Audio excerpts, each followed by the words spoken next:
Vous percevez tout sans filtre, sans protection. Vous êtes perméable à tout. Vous êtes souvent à vif, susceptible, facilement irritable, contrarié. Si vous êtes dépendant de l'affection d'autrui et que vous avez peur d'être contrarié, si vous évitez très souvent les disputes et les conflits, si vous sentez que votre identité est capable de vaciller au moindre motif dans vos conversations, si vous avez peur de décevoir et d'être rejeté, si vous vous sentez coupable pour presque un rien dans une conversation, et si vous êtes sur vos gardes en permanence et que vous vous pensez menacé ou persécuté, il y a de fortes chances que vous soyez hypersensible. Tous ces côtés de l'hypersensibilité que je viens de partager avec vous représentent évidemment ce qu'il y a de plus désagréable dans l'hypersensibilité. J'aimerais vous rassurer en vous disant que l'hypersensibilité n'est pas que ça. Mais si vous consultez cette chaîne, c'est que vous souhaitez vous sentir mieux dans votre peau avec votre hypersensibilité.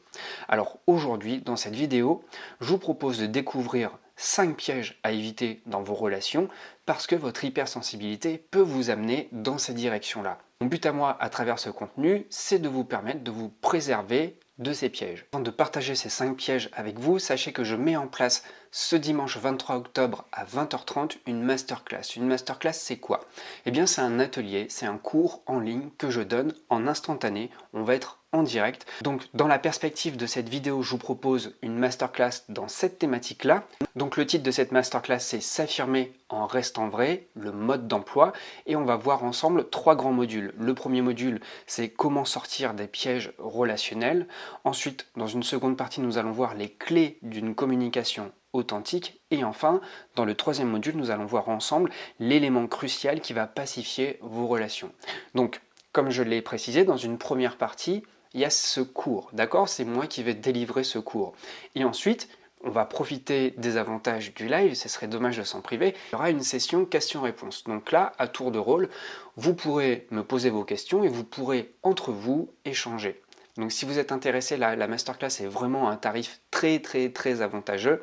Pour voir les conditions, vous avez juste à cliquer sur le premier lien dans la description de cette vidéo. Après dimanche, évidemment, les prix augmenteront. Vous aurez évidemment accès au replay, aux cours en PDF, ainsi qu'aux exercices et au mind map. Donc une fois que vous avez participé au live, vous aurez le lendemain tout le package. Maintenant, revenons aux 5 pièges à éviter dans vos relations, surtout si vous êtes de nature hypersensible. Alors le premier piège, c'est d'être dans un don de soi excessif. À force de se donner, à force d'être présent pour l'autre, on en vient à ressentir ce que ressent l'autre. Vous connaissez ça, on a moult fois abordé ce concept-là sur cette chaîne, celui d'éponge émotionnelle. Le fait d'être une éponge émotionnelle, évidemment, on ressent par empathie extrême les mots MAUX de l'autre, les mots psychologiques, on ressent sa douleur, on ressent sa tristesse, on ressent sa détresse. On peut aussi aller jusqu'à somatiser les problèmes de l'autre. Si la personne vit une grosse charge affective et que vous compatissez à l'extrême avec cette personne, vous pouvez par exemple ressentir un fort mal de dos. C'est ça qui est incroyable dans cette compassion poussée à l'extrême, c'est qu'on en vient à somatiser physiquement les maux psychologiques de l'autre. Donc là, il faut faire évidemment très attention pour dans un premier temps se préserver et dans un deuxième temps se préserver pour être là pour la personne, pour être une ressource. Parce que ce n'est pas en compatissant à l'extrême, en partageant la douleur de l'autre. Partager la douleur fait évidemment partie du processus de compréhension, c'est aller vers l'autre, c'est s'ouvrir, c'est ressentir dans sa chair la douleur de l'autre pour pouvoir le comprendre, pour pouvoir donner les mots adéquats, mais ce n'est pas aider l'autre que de se tirer soi-même vers le bas. Donc à force de ressentir les choses comme si vous étiez réellement impliqué comme la personne que vous souhaitez aider, évidemment, vous allez ressentir une fatigue émotionnelle chronique qui n'est pas souvent prise au sérieux, puisque vous vous dites que ce problème n'est pas à vous. Mais ce problème, vous en faites réellement une affaire personnelle qui peut avoir des conséquences sur votre vie personnelle. Donc sachez prendre de la distance, sachez distinguer les problèmes de l'autre de vos problèmes à vous, et surtout sachez vous protéger dans le but d'une part de rester en bonne santé et aussi de pouvoir avoir les ressources suffisantes pour aider la personne que vous souhaitez aider. Alors le deuxième piège, c'est d'avoir une interprétation biaisée des faits. Alors là, il est vraiment important de savoir se détacher de ses émotions avant d'essayer de comprendre une situation. Trop souvent, On utilise nos émotions comme filtre, comme grille de lecture pour interpréter ce qu'il y a autour de soi. Le problème, c'est que lorsque nos émotions sont en pleine ébullition, il y a une certaine forme de distorsion de la réalité. C'est-à-dire qu'on ne perçoit pas la réalité de manière objective. Alors, personne ne peut la percevoir de manière objective puisque on perçoit toujours la réalité avec nos sens à nous.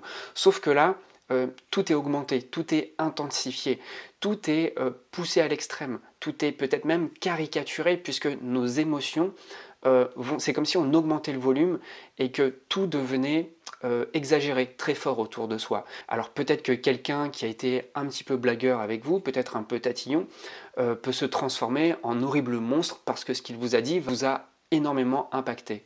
Et vous savez, très souvent, on confond l'intensité de nos ressentis avec l'intention de celui qui nous a blessés, ce qui nous amène à mal interpréter les choses. Comme je l'ai dit, on peut nous faire des remarques, mais parfois on est tellement dans une intensité émotionnelle qu'on en vient à déformer l'intention derrière la remarque, d'accord? Donc ici, l'idée, c'est de ne pas réagir à chaud. Et c'est de toujours prendre un temps pour laisser descendre les émotions. Donc pour ça, vous connaissez plein de techniques, je vous en ai enseigné plein. Il y a la méditation, il y a la cohérence cardiaque, il y a l'exercice physique, il y a le fait d'écrire sur une feuille de papier tout ce qui nous passe par la tête. L'idée, c'est de jamais traiter la solution à chaud quand vous sentez que vous êtes déstabilisé, mais bien de prendre un moment pour vous détacher du contexte, pour vous détacher de la situation et aussi pour vous détacher de vos émotions. C'est à froid que vous arriverez beaucoup plus facilement à avoir une lecture juste de la situation.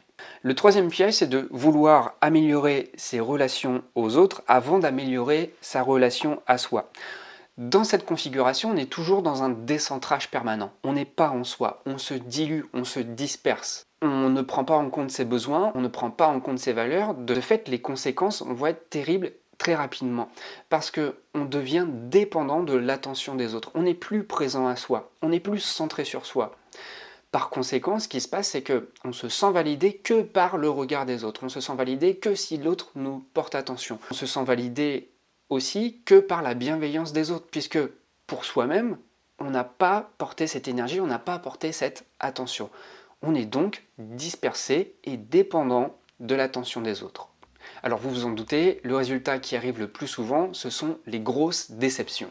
Pourquoi de grosses déceptions? Parce qu'on a beaucoup d'attentes par rapport aux autres. C'est évident, on ne vit qu'à travers les autres. On n'a pas fait le point avec soi. Alors le corollaire de tout ça, c'est que puisqu'on est déçu des autres, on juge beaucoup, et puisqu'on juge beaucoup, on se doute que les autres jugent beaucoup. Donc on se sent également énormément jugé, ce qui nous paralyse et ce qui nous empêche d'aller de l'avant. En fait, ce piège-là peut vraiment nous briser de l'intérieur. Donc très important d'avoir cette habitude quotidienne de faire le point avec soi. Moi, je conseille vraiment de faire le point avec soi au moins 3 fois par jour. 3 fois par jour, vous prenez l'habitude de sonder. C'est comment à l'intérieur? Quelle température il fait? Quelles émotions m'animent? Comment je me sens? En fait, c'est comme si vous preniez la météo plusieurs fois par jour. D'accord? Comme ça vous oblige à être attentif, d'être présent à qui vous êtes. Et surtout à mieux détecter, à mieux comprendre vos besoins et à apprendre à les satisfaire par vous-même plutôt qu'à aller chercher à l'extérieur une aide pour aller satisfaire des besoins dont vous êtes, vous, responsable. Le quatrième piège, c'est de se placer trop souvent en victime. Ici, le problème, c'est d'avoir de grosses difficultés à prendre ses responsabilités. Vous savez, il existe des personnes pour qui ce n'est jamais de leur faute et les remises en question sont toujours trop douloureuses. Elles peuvent penser que leur mal-être est dû à une certaine forme d'insensibilité de leur entourage ou au manque de bienveillance des personnes autour d'elles. Elles peuvent également se victimiser par rapport à leur passé, par exemple elles ont eu une enfance difficile et elles peuvent s'enfermer réellement là-dedans. Dans cette configuration-là, et je le lis très souvent dans les commentaires, et c'est pour ça que je n'essaie plus de convaincre ces personnes, c'est qu'elles sont convaincues qu'elles n'ont aucune chance, elles sont convaincues que les circonstances de leur vie ne sont pas favorables à leur bien-être. On ne peut pas convaincre une personne qui est enfermée dans ce labyrinthe-là. Ces personnes-là, elles sont convaincues qu'elles n'ont pas de chance et elles n'en démordent pas. Vous aurez beau apporter les arguments les plus rationnels, les perches les plus sensées pour les aider, généralement ça ne marche pas parce qu'elles n'ont pas pris cette décision personnelle de s'émanciper de leur situation. D'ailleurs, elles considèrent même leur hypersensibilité comme un handicap. Alors que c'est tout le contraire de la démarche que j'ai sur YouTube, c'est de vous montrer que l'hypersensibilité est une force. C'est vraiment un avantage pour s'émanciper, c'est vraiment quelque chose qui est très précieux et relativement rare dans une société qui valorise des valeurs complètement différentes. Donc, lorsqu'on est enfermé dans un schéma de croyance, lorsqu'on ne veut pas s'émanciper, lorsqu'on se complaît dans son malheur, on ne se remet pas en question. Parce que, justement, la remise en question est trop douloureuse. Elle est trop douloureuse parce que les croyances, là, vont être mises à mal. Là où on se complaît dans des croyances où c'est normal que je sois triste, c'est normal que j'y arrive pas, parce que j'ai une enfance difficile, parce que mon entourage est malveillant, parce que mon entourage est insensible, etc., ça nous conforte dans le fait que le problème, c'est pas nous. Et ça nous met dans une configuration où on n'a pas à se remettre en question. Alors les conséquences sont sans surprise, la personne continue de souffrir, la personne ne cherche pas à se remettre en question, et le fait de rester dans ce schéma la conforte dans le fait qu'elle n'a pas de chance. Donc c'est vraiment un cercle vicieux. Donc ça c'est vraiment un énorme piège dans lequel il ne faut pas tomber. Et puis le cinquième piège, c'est d'attirer les personnes malsaines. C'est la continuité du quatrième piège. Dans le quatrième piège, on a vu que on se complaît dans le rôle de victime pour ne pas se remettre en question. Lorsque vous vous inscrivez dans une position de victime, vous tendez le bâton pour vous faire battre. Nous l'avons déjà vu sur la chaîne et en formation, très souvent, les formations s'articulent autour de 3 pôles, à travers le triangle de Karpman. Donc il y a le bourreau, il y a la victime et il y a le sauveur. Ça c'est vraiment dans les relations toxiques. Et puis au centre, il y a le cercle d'assertivité, pour rejoindre un espace de dialogue où on se respecte soi et on se respecte l'autre. Donc inévitablement, si vous êtes dans une posture de victime, vous allez forcément attirer dans le pire des cas un bourreau. Vous pouvez attirer aussi un sauveur et ça ne sera pas forcément une relation saine non plus.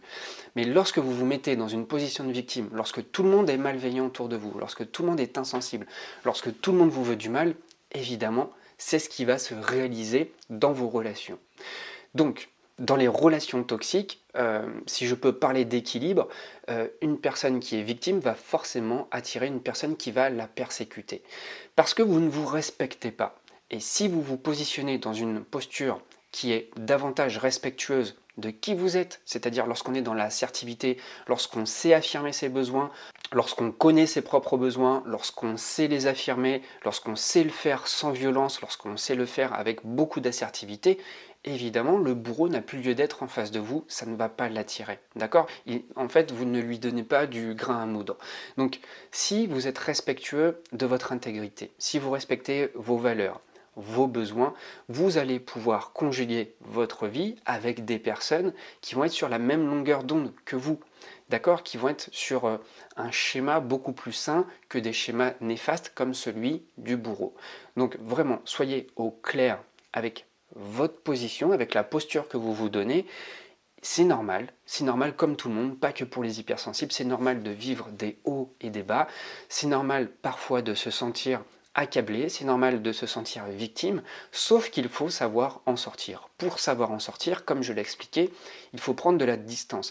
Il faut prendre de la distance par rapport à la situation, donc prendre de la distance sur le plan spatial, sur le plan temporel, laisser le temps aux choses de se décanter, se trouver des espaces pour se retrouver seul, laisser les émotions descendre, et ensuite pouvoir analyser, traiter la situation, mais une fois que la tension est descendue. Ne jamais réagir sur le coup de la colère, de la tristesse, parce que là on peut prendre vraiment des décisions irréversibles qui vont nous mettre aussi dans une sorte de spirale infernale dans lequel on va s'attirer encore plus de malheur, parce que faire une mauvaise action va entraîner une autre mauvaise action, et ainsi de suite, et ça ne fait que nous tirer vers le bas. Donc je vous conseille vraiment de vous préserver de ces pièges-là, de cette situation, en ayant toujours en conscience que lorsqu'on traite une situation, on le fait toujours à froid, mais jamais sous le coup de l'impulsion.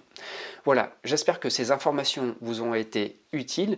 Si vous souhaitez participer à cet atelier pour vous améliorer, pour apprendre à être plus authentique, pour apprendre aussi à ne pas gagner l'attention de votre entourage juste en étant gentil, mais plutôt en étant vous-même, cette masterclass va vraiment vous aider. Ça va vous aider à vous respecter vous, et ça va vous aider aussi à construire des relations qui vont être nourrissantes pour vous. Si ça vous intéresse de continuer ce travail, n'hésitez pas à réserver votre place en cliquant sur le lien dans la vidéo. Vos retours m'intéressent dans les commentaires. Et donc pour les plus motivés, on se retrouve dimanche.